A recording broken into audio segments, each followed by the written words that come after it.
Welcome to Childcare Conversations with Kate and Carrie. Okay, Carrie, sometimes people just call us what sometimes just seems like the most random things, or we haven't heard from them in a really, really long time. And I know that today was one of those days. So you had a client who you had been working with a lot in the past. He was trying to do his due diligence before opening a program, and today he called you. Yep. Why did he call you? So he made a decision after looking at multiple centers. So he was wanting to buy a center, and he wanted to buy a center that had a director in place. His goal was to buy a center and support that school and grow it into its greatest potential. And he had me help him figure out what needed to be in his due diligence. I went through the due diligence with him on one of the programs, which I told him to not buy. It's now closed. But it's not my monkey to tell someone this is the place you should buy or this is the place you shouldn't buy. It's my monkey if they hire me as a consultant to talk to them about what are their goals, etc. And then we design something together. But I'm not going to chase the monkey. If somebody comes to me at a conference, which happens, at least once each conference, probably somebody comes up to us at our session, or if we have a booth at the booth, and says, I'm thinking about starting a center or buying a center or starting a home-based program. What should I do? If I were to chase that monkey, I would be like, oh, let's sit down right now and I will give you 500 steps, because there's probably 500 steps. That would be me taking their monkey or chasing their monkey. There is a blog post on the Texas Director website that is how to start a child care center in the state of Texas. It is like number 2 or 3 if you search how to start a child care in Texas in Google. The licensing is on there. There's probably 2 or 3 ads of people wanting to sell you a franchise. Okay. But as far as content, it's me and licensing. So if you want to start a program in Texas, I have handled and given people a monkey. We also have a podcast on that. We do. We absolutely have a podcast episode on that. So he called and he said, hey, I've made this new decision. I'm going to be a franchisee for one of the large chains. You guys would all know it. Not going to say the name in case he wants that to remain confidential. But he's buying a franchise. And so before he does that, he wants to take me out to dinner and figure out what kinds of support he needs. So is this an existing program, Carrie? I think so. Yeah, I think he's buying, somebody's exiting the franchise and he's buying into it.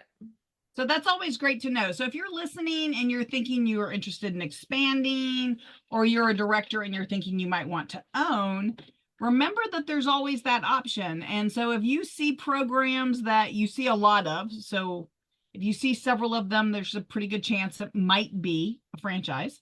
And if that's the case, don't forget that there's no reason why you can't look into expanding your own dreams. And maybe your dream includes owning your own program. Yeah. And I've worked for franchising companies before. So there are serious advantages to being in a franchise organization. There's also serious advantages to opening a program in your home. And there's advantages to starting from the ground up, building your own program. And there's advantages to buying an existing childcare center. All of them have pros and cons. You've got to figure out which one fits your desires, fits your risk profile, all of that kind of stuff. But don't expect when you talk to somebody who's been in the industry for them to go, okay, well, I guess let me rephrase that. if you're talking to somebody who's been in the industry for a while and you say, hey, I want to insert one of those 4 options, and they say, oh, that's the worst idea ever. Instead, you should do another one of those 4 options. I strongly suggest you turn around and leave that conversation. Because if they're telling you what you should do without asking you what your goals are, what your objectives are, how much revenue you need, how comfortable are you with risk, then they shouldn't be telling you what you should do. It has to be based on what you want to get out of owning that business. It has to be based on your tolerance for the unknown. So one of the advantages of a franchise is you have a company whose job it is to talk you through the unknown. Like that's a big part of the franchising. It should be. Yes. That is, they have requirements under federal law that they have to do. And so you need to be talking to someone who understands those things. And if you come up to me and you talk to me, I will hype you up for the type that you are wanting to open. I've been part of all 4 of these things, right? I've only been on one side of the franchise situation as the franchisor, but there are advantages, there are reasons. So I don't know exactly where I was going with that, but I want you to, if you're going from director to owner, I want you to really think about, what do you want to get out of it?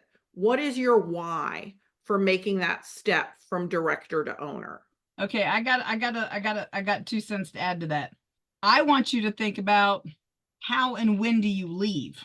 Because right now, more than any time in the last 30 years, I'm seeing owners that are either they have an unrealistic expectation of what they think their business is worth, or they don't even try.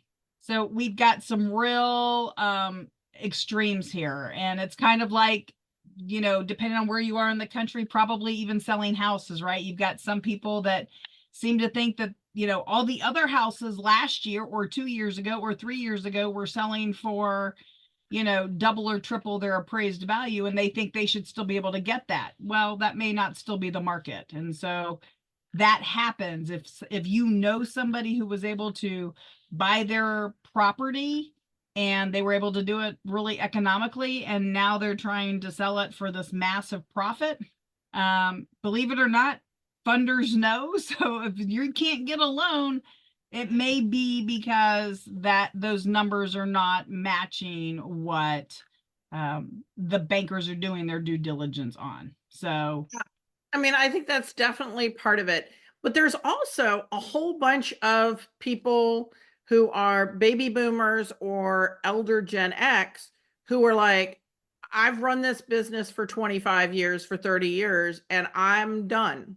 And the concept of doing everything they need to do to set their business up for sale just overwhelms them. We had a friend who we trained her to be a director, and she ended up having multiple centers and was very successful. And then she was like, I'm done. And in order to set her business up to be ready to sell, she was going to need to do another 1 or 2 years in the business with standard operating procedures that were written down, and with clean books, and with paying people. I mean, she was already paying people, but like how she was paying herself had to change and stuff like that for at least 1 year, if not 2 years. And she was just like, no, I've decided I'm done now. And the fact that she would have to wait 1 to 2 more years in order to be able to sell it, she ended up just closing down her childcare program. Yep. And this is part of why we say it's a good idea to know the other programs in your area, because the other programs in her area knew that. And if any of them had been in a position to buy it, to expand their business, it would have been pretty easy to just step in and do that, because she was like, I will sell you the business, or I will sell you the business and the building, whatever is in your financial wheelhouse. And so there's a lot of elder Gen Z and various kinds of baby boomers who have businesses and they're ready to retire. And that whole, it will take me 2 years to set my business up for sale, is just, it stresses them out. And they're like, no, that's okay. I've already earned a lifetime's worth of living out of it. I'm just going to close it. And I think, Kate, you've got a client right now that you're working with who is taking over a center from a situation like that, right? Absolutely. Yes. So the client, my client who's buying it, thought she had a while and that is not the case. The owner's now done. And, there's a lot of things that still have to go into that on both ends. And we want to trust people. We want to believe everything they're telling us. But you have to ask yourself, if this business is so profitable, why are you leaving? Why are you not just hiring somebody? Because we had a client like that a year ago that we looked at even buying their business. Yeah. So if people are not forthcoming with all of the bookkeeping, you really need to ask yourself. And so, having somebody guide you through that. Yeah. And if they tell you the reason is because they have a grandbaby who's 3 states away and they're tired of, only being able to get there for a day because of working in childcare, then that's a reasonable reason, in my opinion, to sell your business. Well, it depends on what they're asking for the business, and it depends on the price they're trying to tell you it's worth. And I think about one client who we just worked with a couple of years ago. I think it's more than 1 year ago now. And they wanted a price that I couldn't figure out how they thought the price was worth that for what they had enrolled, what their maximum enrollment was, because they had an internal director. So I'm like, if you are making that much money and you have a director, why are you not keeping it? Like it wasn't making sense. And they wouldn't come clean with all of the accounting stuff that we wanted. And so you have to ask yourself, keep asking. And if they're not willing to give it to you, don't just settle. Because you don't want that. Yeah. Yeah. And always make sure you've got copies of leases and you've talked to new landlords and the new landlords know you're coming, because if you're going to sign for a business for 3 to 5 years and the lease is only for a year. Yep. So there are lots of different ways. Deep breath. Yeah. There are lots of different ways to go from a director to an owner. And I've done not all of them, but I've definitely done several of them.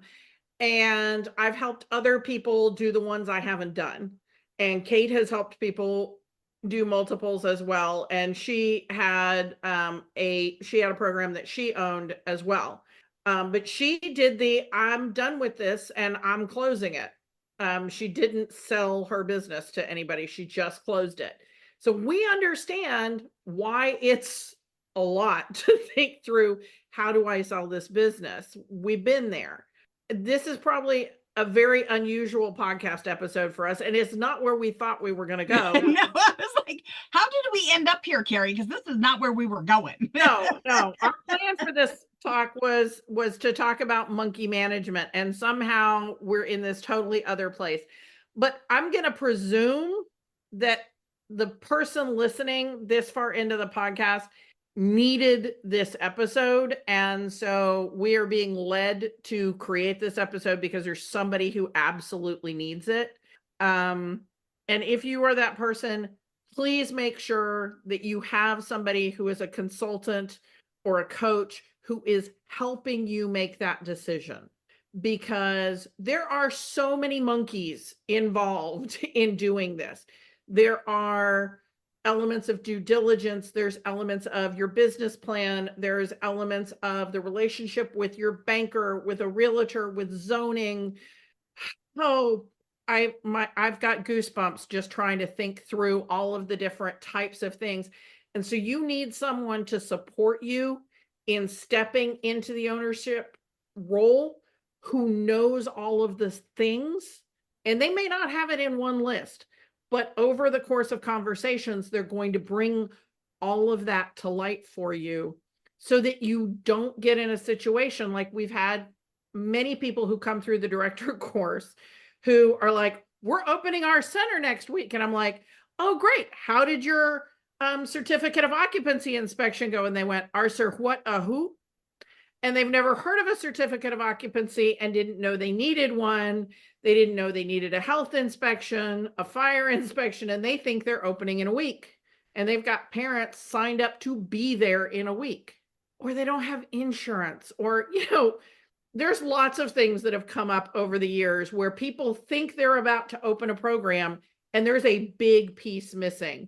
And we're so glad they came to our class instead of a different director training class, because when we can catch them and go, okay, you have 5 things you need to do in the next 48 hours in order to meet your opening deadline.